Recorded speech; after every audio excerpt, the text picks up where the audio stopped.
Hello students.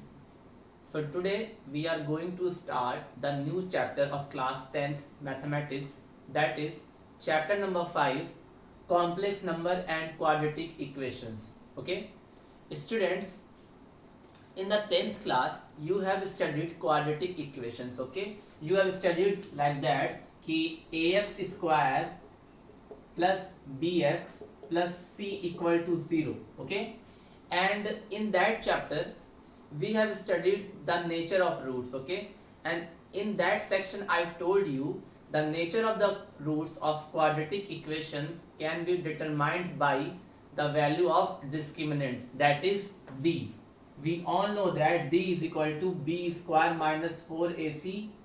Okay, and when d is less than 0, when d is less than 0, we don't get real roots. So we have written there that no real roots will be there.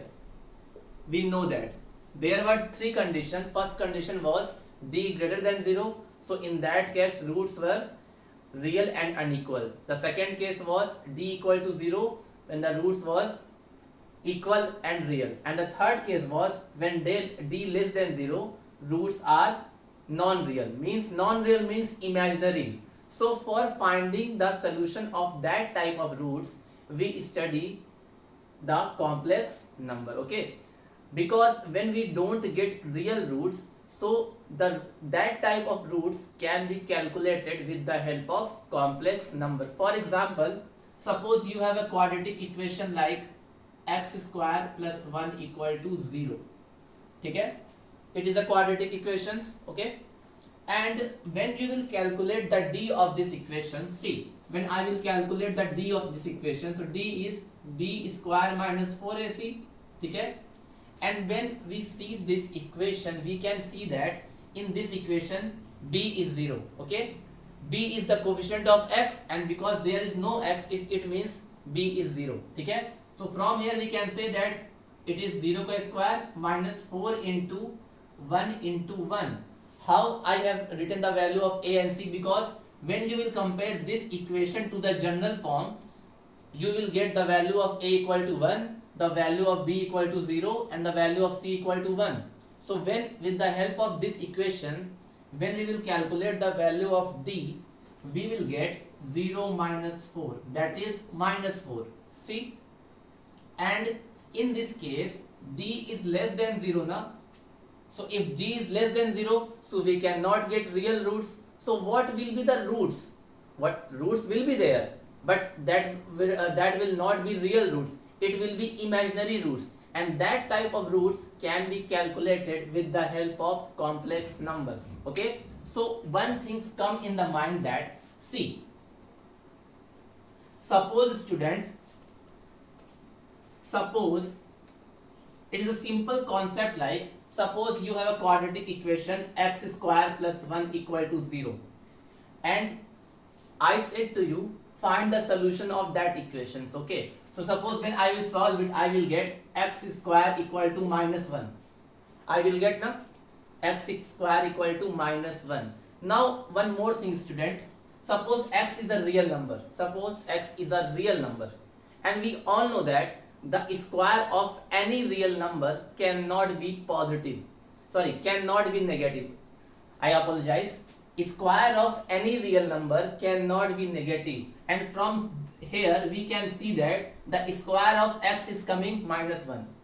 Up to class 10th we have studied that the square of positive number is also positive and the square of negative number is also positive. But here is the value of x square is equal to minus 1. It shows that we will not get any real values of x from this equation. We will not get, because when we have calculated d of this equation, it comes negative. So from there also we can say it has no real roots. So what will be the roots of these equations? Okay, so there is a term which is known as iota. Okay, there is a term which is known as iota.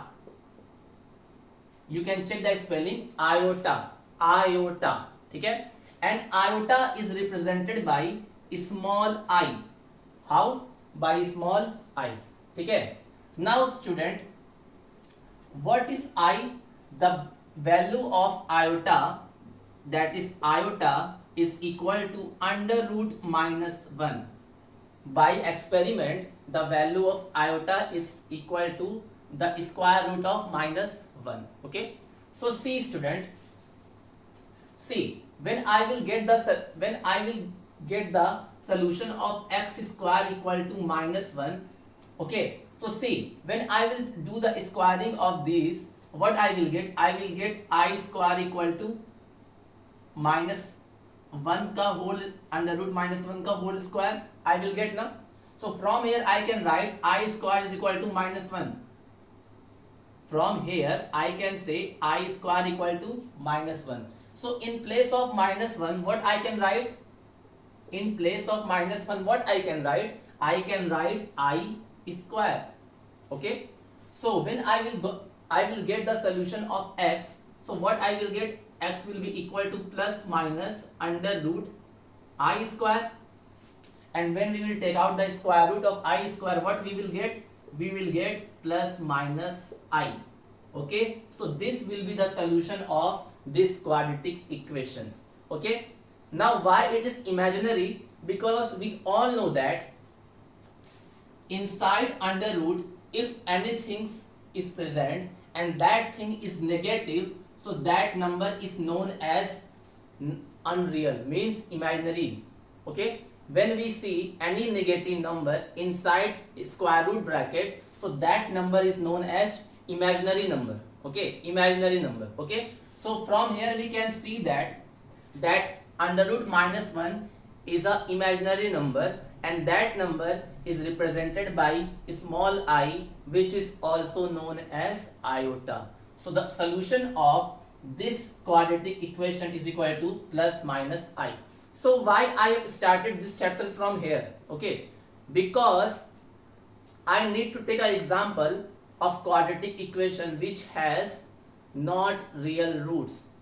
I have to take a quadratic equation which have no real roots. Okay, so if it has no real roots, so it means it has imaginary roots. So how we will find that roots? So with the help of this method, we can find the roots of that type of equations. So from this calculation, we can say that in a complex number, there is a term I which is known as iota, and the value of iota is under root minus 1. Okay, the value of iota is under root minus 1. Okay, now some more thing I want to tell you. You can note down whatever I said to you as a notes, that whenever we will get non-real roots, so that type of non-real roots can be calculated with the help of iota, which is known as I, and the value of I is under root minus 1. This under root minus 1 shows that whatever quadratic equation has been written, it has non-real roots or imaginary roots. Okay, so see, from here we can say we have defined one term, that is iota. Okay, now see, iota can be represented by small I. So see student, the value of I is under root minus 1. Okay, from experiment the value of I is under root minus 1. हमने एक term define कर दिया कि अगर कोई भी negative term root के अंदर आ रहा है तो उसको एक इमेजिनरी नंबर से रिप्रेजेंट कर दिया, that is I, and the value of I is under root minus 1. Now can we take the square of I as we did?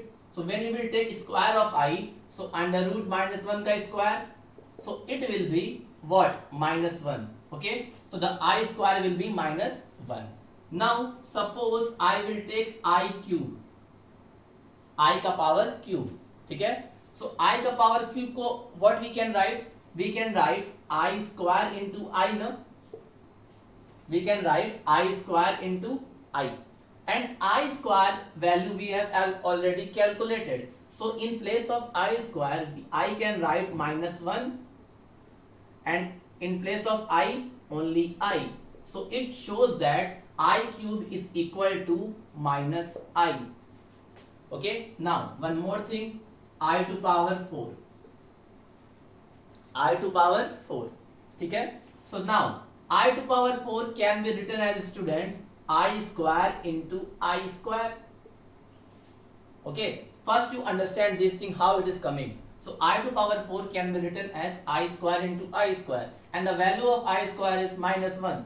So minus 1 into minus 1, which will be equal to 1. So we can say the I to power 4 is equal to 1. So student, after that when we will do I to power 5, so this I to power 5 can be written as I to power 4 into I to power 1, or simply I to power 4 is equal to 1, and I to power 1 is only equal to I, so it shows that I to power 5 is equal to I. Again I to power 6, so I to power 6 can be written as I to power 4 into I to power 2. Okay, now I to power 4 will be 1, and I square will be minus 1, so its value will be minus 1. Now see student, after power 4, after I to power 4, its value again repeats itself. See, I to power 1 is equal to I to power 5. Okay, I to power 2 is equal to I to power 6. Similarly, I to power 7 will be equal to I to power 3. Means when we will take after the power of I, means when the power of I will become 4, its value will be 1, and after that its value repeats itself. For example, from here, from this calculation we can say this things follows a sum pattern. Okay, this things follows a sum pattern.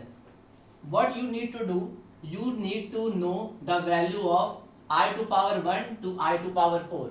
आपको I के power 1 से लेकर I to power 4 तक उसकी value पता होना चाहिए, और उसके बाद आप डायरेक्टली उसकी वैल्यू निकाल सकते हो. ठीक है, कैसे? अब देखो, ये जो I है ये पावर 4 के बाद अपनी वैल्यू फिर से रिपीट करने लग रहा है, जैसे कि एक तरह का पीरियोडिक फंक्शन की तरह. ठीक है, अपनी वैल्यू रिपीट करने लग रहा है. तो सपोज स्टूडेंट, यहां से मैं आपको एक क्वेश्चन देता हूं. Now see how it can be calculated. ठीक है, सपोज स्टूडेंट आपको वैल्यू फाइंड करना है. Find I to power 11. ठीक है, I टू पावर 11 इसकी वैल्यू फाइंड करना है. मान लो, तो आप क्या करो कि पहले जो भी पावर है उसको 4 से डिवाइड करो. ठीक है, उसको जो भी पावर है 4 से डिवाइड करो, और जो रिमाइंडर बच जा रहा है उतना ही पावर उसकी वैल्यू हो जाएगी. फॉर एग्जांपल, इसको मैं जब 11 को जब मैं 4 से डिवाइड करूंगा स्टूडेंट, तो क्या है, कितनी बार मिल जाएगा? 4 2 ज़ा 8, रिमाइंडर बचा 3. तो इसको मैं क्या लिख सकता हूं? I to power 4 into 2 plus 3 लिख सकते हैं. अच्छा, इसको अलग अलग लिखना होगा. क्या लिखूंगा? I to power 4 into 2 plus into I to power 3 लिख सकते हैं.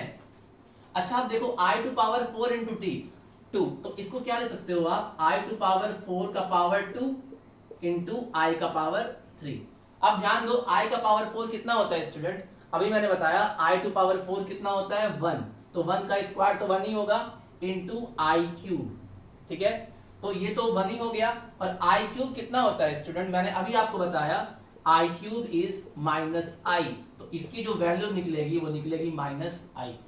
ठीक है, तो कहने का मतलब ये है, अगर आपको I के पावर की वैल्यू निकालनी है तो आप 4 से डिवाइड करो, जो रिमाइंडर बचेगा वही उसकी वैल्यू हो जाएगी. अगेन एक और एग्जांपल, जैसे कि निकालना है आपको, फाइंड I टू पावर 251. ठीक है, I टू पावर 251. तो फॉर एग्जांपल, इसको जब 4 से डिवाइड करोगे पावर को, 251 को जब आप 4 से डिवाइड करोगे तो 4 6 ज़ा 24, कैरी 1, अगेन 4 3 ज़ा 4 2 ज़ा 8, 3 बचा. तो इसको क्या लिख सकते हैं? I to power 4 into 62 plus 3. अब इसी को क्या लिखेंगे? I to power 4 into 62 into I to power 3. Because हमने एक्सपोनेंट और पावर का कॉन्सेप्ट पढ़ा है कि अगर दोनों का बेस सेम हो और बीच में मल्टीप्लाई साइन हो तो पावर ऐड हो जाते हैं. तो इसको हम लोग इस तरह लिख सकते हैं. अब देखो, इसकी वैल्यू कितनी हो जाएगी? 1 ही तो होगी.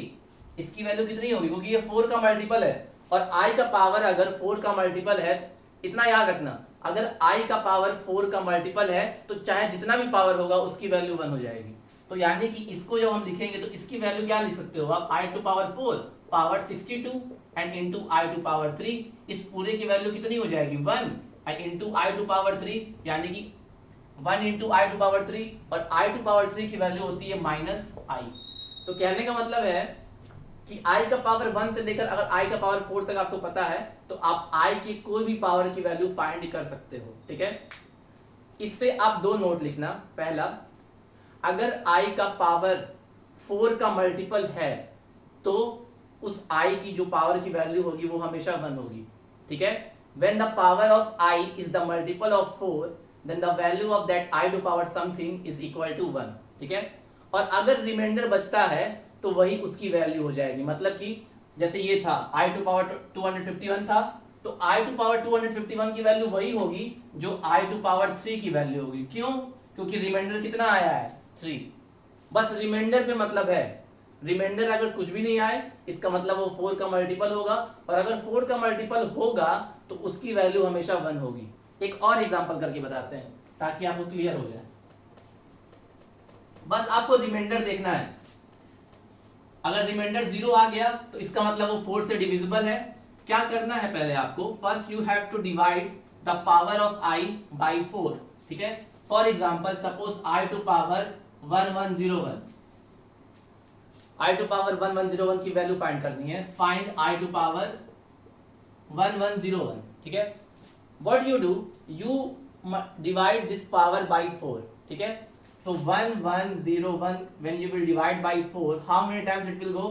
4 2s are 8, then 3, 4 7s are 28, then 2 1, 4 5s are 20, 1 आया तो रिमाइंडर कितना आया 1, तो इसकी वही वैल्यू होगी जो i टू पावर 1 की वैल्यू होगी, ठीक है। अगर इसको आप पूरा सॉल्व करना चाहते हो तो कैसे लिखोगे, जैसे मैंने किया था i to power 4 into 275 plus 1, अरे dividend is equal to divisor into quotient plus reminder.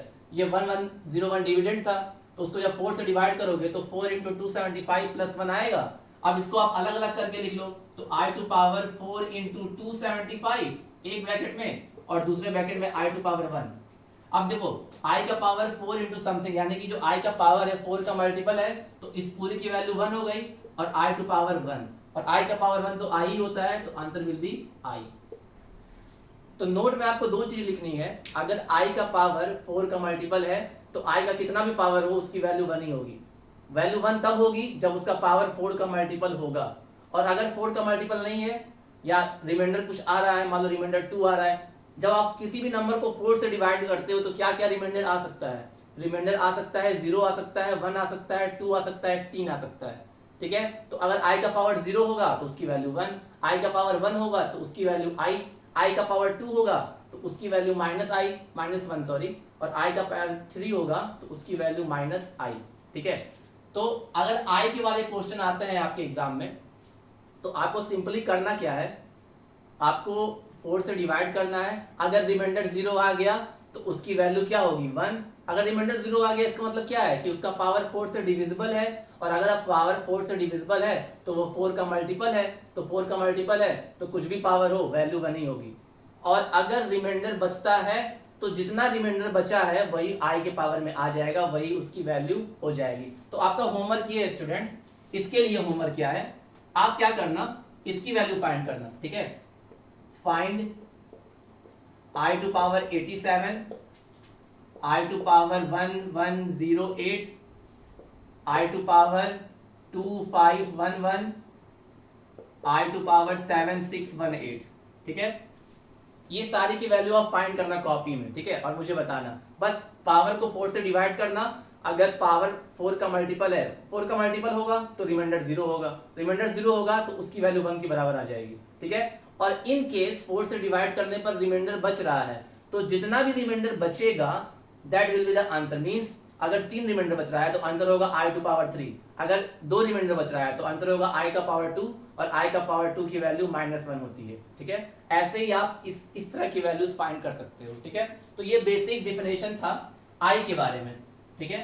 अब आप सुनो, अब जो मेन चीज है कि कॉम्प्लेक्स नंबर होता क्या है, ठीक है, what is complex number. So we will write the heading complex number.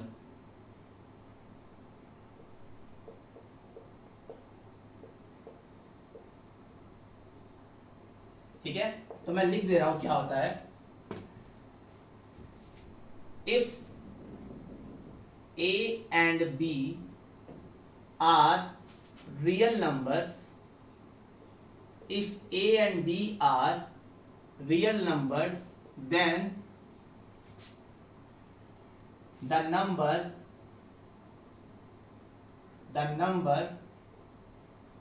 in the form a plus ib is known as complex number. ठीक है, कॉम्प्लेक्स नंबर्स आप फिर से कर दे रहे हैं, फिर से डिफाइन कर दे रहे हैं. If a and b are real numbers, अगर a और b रियल नंबर है, then the number in the form a plus I B, अगर कोई नंबर इस फॉर्म का होगा तो वो क्या कहलाता है, complex number. After that any complex number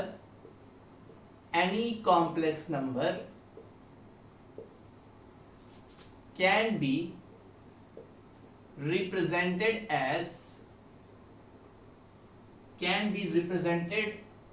by small z. ठीक है, स्मॉल z, कोई भी कॉम्प्लेक्स नंबर को किससे रिप्रेजेंट करते हैं, small z. Means z equal to a plus I B is known as what, complex number. मतलब कि कॉम्प्लेक्स नंबर का जो सिंबल है वो क्या है, z.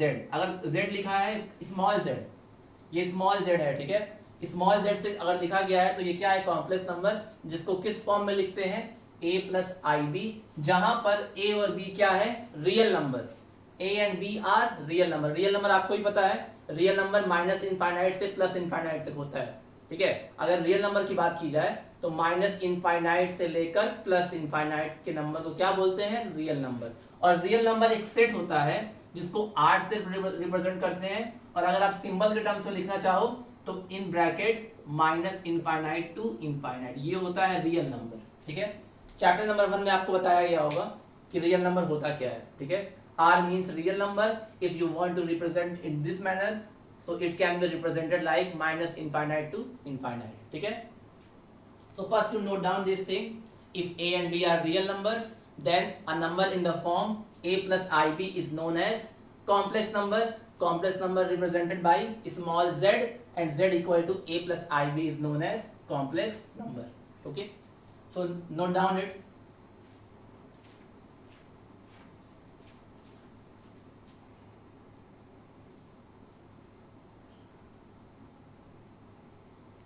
Example you can write, student. The example of complex number you can write. Example like z equal to 3 plus 4i, या z equal to 6 minus 8i etc. Okay, आप i को बाद में लिखो चाहे पहले लिखो, बात एक ही है.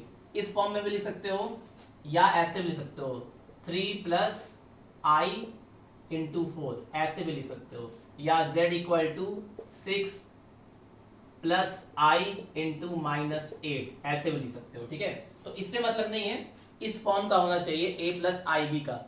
i क्या है, iota, which is the imaginary number, and the value of i is under root minus 1. ठीक है, आप 3 प्लस 4i लिखो चाहे 3 प्लस i इंटू 4 लिखो, बात एक ही है. ठीक है,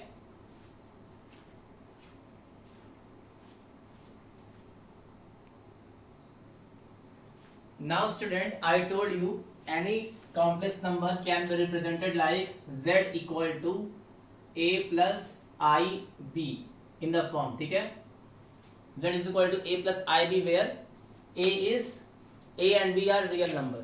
So student, किसी भी कॉम्प्लेक्स नंबर में एक रियल पार्ट होता है और एक इमेजिनरी पार्ट होता है. ठीक है, क्योंकि कॉम्प्लेक्स नंबर अगर है तो उसमें एक रियल पार्ट होगा और एक इमेजिनरी पार्ट होगा। तो इस देखो इमेजिनरी पार्ट वो होता है जिसमें आई होता है, मतलब आयोटा होता है, ठीक है, और रियल पार्ट जिसमें केवल रियल नंबर होगा।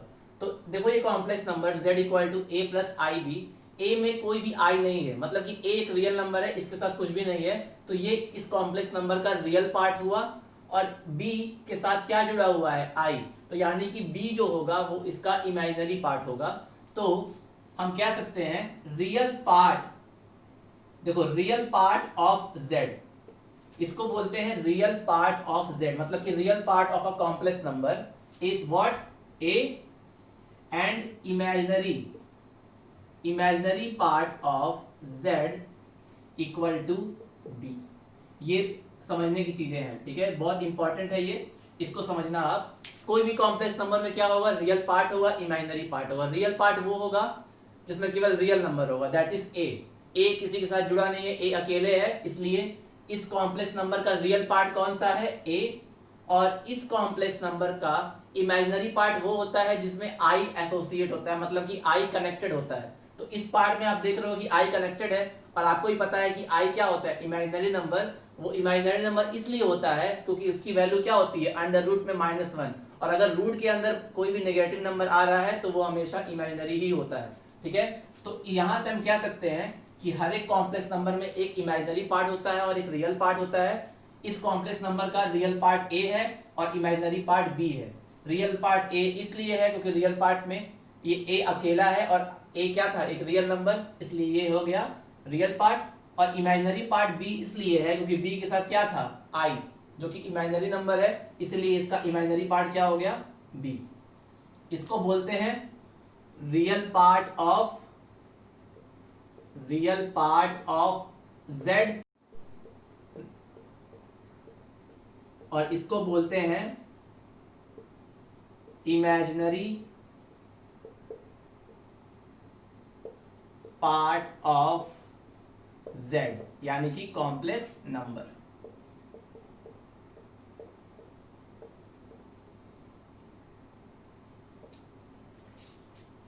रियल REZ का मतलब होता है real part of complex number या real part of z। REZ का मतलब होता है रियल पार्ट ऑफ z, और ये होता है इमेजिनरी पार्ट ऑफ z, ठीक है, जिसको शॉर्ट फॉर्म में, ये चाहता तो मैं इसकी जगह पे ये पूरा लिख सकता था, लेकिन आपको दोनों पता होना चाहिए कि इसको अगर सिंबल में लिखना होगा तो RE ऑफ z, एंड इसको लिखना होगा तो इमेजिनरी ऑफ z, मतलब कि real part of z is equal to a and imaginary part of z equal to b, ठीक है। I hope this is clear to you. अब एक छोटी सी चीज बताते हैं आपको, आई होप आपको ये समझ में आ गया होगा। इसका मतलब ये होता है real part of z, REZ का मतलब real part of z, and IMJ का मतलब imaginary part of z। Real part a है, इमेजिनरी पार्ट b है, ठीक है। अब एक छोटा सा और टॉपिक कर लेते हैं, उसके बाद नेक्स्ट आगे की चीजें नेक्स्ट पार्ट में करेंगे। So see student, next topic is equality of two complex number. Equality of two complex number, ठीक है।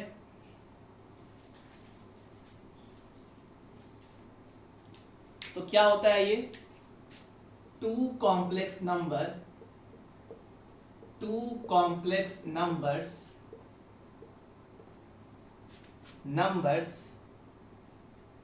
z1 equal to a plus I B and z2 equal to c plus I D are equal if a will be equal to c and b will be equal to d, ठीक है।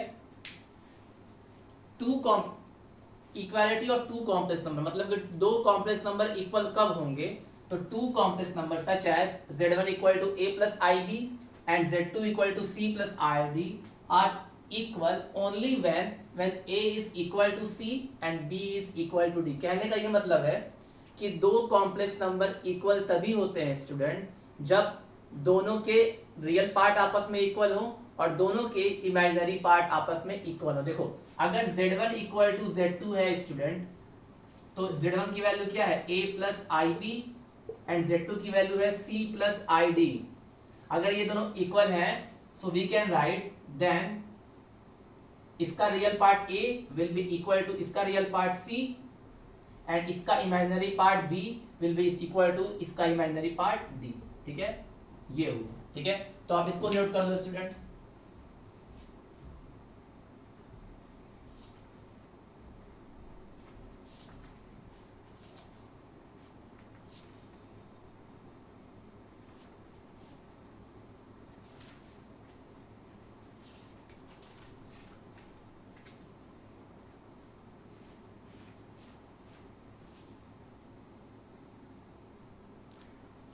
Now student, one question from equality of two complex number। ठीक है, see if 4x plus I bracket 3x minus y equal to 3 plus I in bracket minus 6 where x and y are real numbers, then find the values of x and y।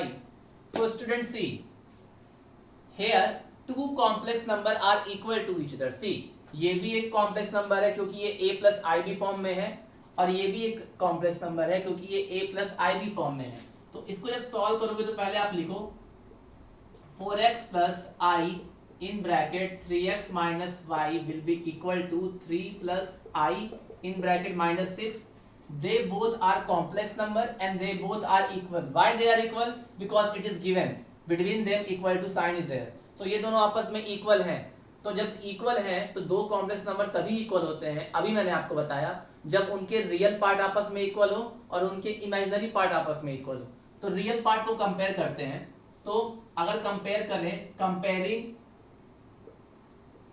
Comparing real and imaginary parts, so what we can write student, 4x will be equal to what, इस complex number का real part क्या है 4x, किसके बराबर होगा, इस complex number का real part, यानी कि 4x will be equal to 3। तो x will be equal to what 3/4। तो यहां से x की वैल्यू मिल गई। अच्छा, अब इमेजिनरी पार्ट को इक्वल करते हैं। तो इसका इमेजिनरी पार्ट है 3x minus Y will be equal to, इसका इमेजिनरी पार्ट कितना है -6। ठीक है, देखो हमको प्लस यहाँ भी है प्लस यहाँ भी, इसका imaginary part 3x minus Y है और इसका है -6। तो दोनों के रियल पार्ट भी इक्वल होंगे, दोनों के इमेजिनरी पार्ट भी इक्वल होंगे। तो इसका इमेजिनरी पार्ट है 3x माइनस वाई और इसका है -6। तो अब यहाँ पे x की वैल्यू पुट कर दो। तो 3 into 3/4 minus Y equal to -6। अच्छा, ये हो जाएगा 9/4 माइनस वाई इक्वल टू -6। अच्छा, y को उधर भेज दो, -6 को इधर भेज दो। तो 9/4 plus 6 equal to y, LCM will be 4। So 9 plus 24 equal to y. So y will be equal to 33/4. Okay. So from here we can say that the value of x is 3/4 and the value of y is 33/4. So by the method of equality of two complex number, we have solved this question. Okay. So I hope whatever things I taught you today, that is clear to you. Remaining thing we will discuss in the next part of the video. Okay, so till then students, have a nice day, take care, thank you.